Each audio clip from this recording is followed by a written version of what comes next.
American സെനറ്ററിൽ നിർണായക നീക്കം. ഇറാനെതിരായ സൈനിക നടപടികൾ ആരംഭിക്കണമെന്ന് ആവശ്യപ്പെട്ടുകൊണ്ട് യുദ്ധാധികാര പ്രമേയം പാസാക്കി.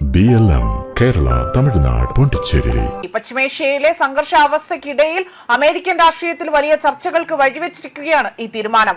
48-നെതിരെ 50 വോട്ടുകളാണ് പ്രമേയം പാസാക്കിയിരിക്കുന്നത്. ശ്രദ്ധേയമായ മറ്റൊരു കാര്യം എന്തെന്നാൽ ഭരണകക്ഷിയായ റിപ്പബ്ലിക്കൻ പാർട്ടിയിലെ 4 സെനറ്റർമാർ കൂടി ഈ പ്രമേയത്തെ അനുകൂലിച്ച് വോട്ട് ചെയ്തു എന്നതാണ്. ഇതോടുകൂടി തന്നെ ഇറാനെതിരെ സൈനിക നടപടി തുടരുമെന്ന നിലപാടാണ് അമേരിക്കയ്ക്കുള്ളിൽ തന്നെ ഇപ്പോൾ ശക്തമായ എതിർപ്പ് ഉയർന്നു എന്ന സന്ദേശം കൂടി പുറത്തു വന്നിരിക്കുന്നത്. അമേരിക്കൻ കോൺഗ്രസിന്റെ വ്യക്തമായ അനുമതിയില്ലാതെ തന്നെ പ്രസിഡന്റ് യുദ്ധ നടപടികൾ പ്രഖ്യാപിക്കാൻ പാടില്ല എന്ന നിലപാടാണ് ഈ പ്രമേയത്തിന് പിന്നിലൂടെ തന്നെ വ്യക്തമാക്കിയിരിക്കുന്നത്. പശ്ചിമേഷ്യയിൽ കൂടുതൽ സംഘർഷം ഒഴിവാക്കണമെന്നും നയതന്ത്ര ചർച്ചകൾക്ക് മുൻഗണന നൽകണം എന്നതുമാണ് പ്രമേയത്തെ പിന്തുണച്ചുകൊണ്ട് സെനറ്റർമാർ ആവശ്യപ്പെടുന്നത്.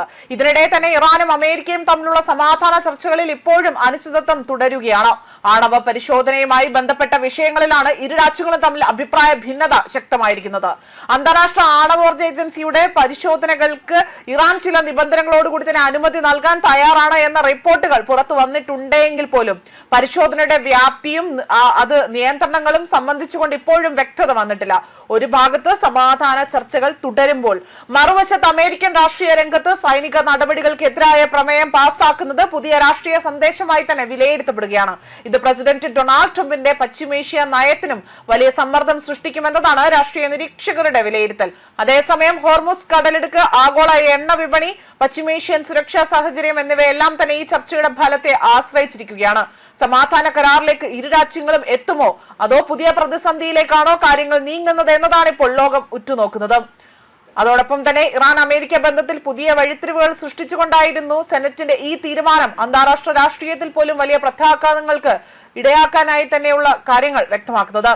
അതേസമയം അമേരിക്ക ഇറാൻ സമാധാന ചർച്ചയിൽ പുതിയ വഴിത്തിരിവുണ്ടായിരിക്കുകയാണ്.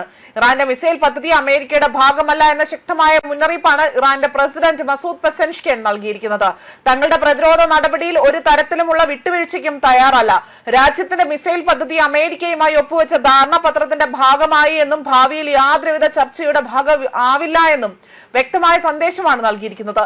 ഇറാന്റെ പ്രതിരോധ ശേഷി രാജ്യത്തിന്റെ പരമാധികാരവുമായി ബന്ധപ്പെട്ട വിഷയമാണ്. അതിന് പിന്നിൽ ചർച്ചകൾക്ക് കൂടുതൽ ഇടമില്ല എന്നും അതോടൊപ്പം തന്നെ സ്വിറ്റ്സർലാൻഡിൽ നടക്കുന്ന തുടർച്ചയായുള്ള അല്ലെങ്കിൽ തുടർ ചർച്ചകളുടെ പ്രധാന അജണ്ട ആണവ പദ്ധതി, ഉപരോധ ഇളവുകൾ, സാമ്പത്തിക സഹകരണം എന്നിവയായിരിക്കുമ്പോൾ തന്നെ ഇത്തരത്തിൽ മിസൈൽ ശേഷിയെക്കുറിച്ചുള്ള അമേരിക്കയുടെയും ഇസ്രായേലിന്റെയും ആശങ്കകൾക്ക് ഇറാൻ വ്യക്തമായ മറുപടിയാണ് നൽകിയിരിക്കുന്നത്.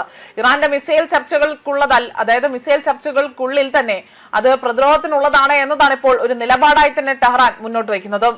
ന്യൂസ് ഡെസ്ക് കർമ്മ ന്യൂസ്.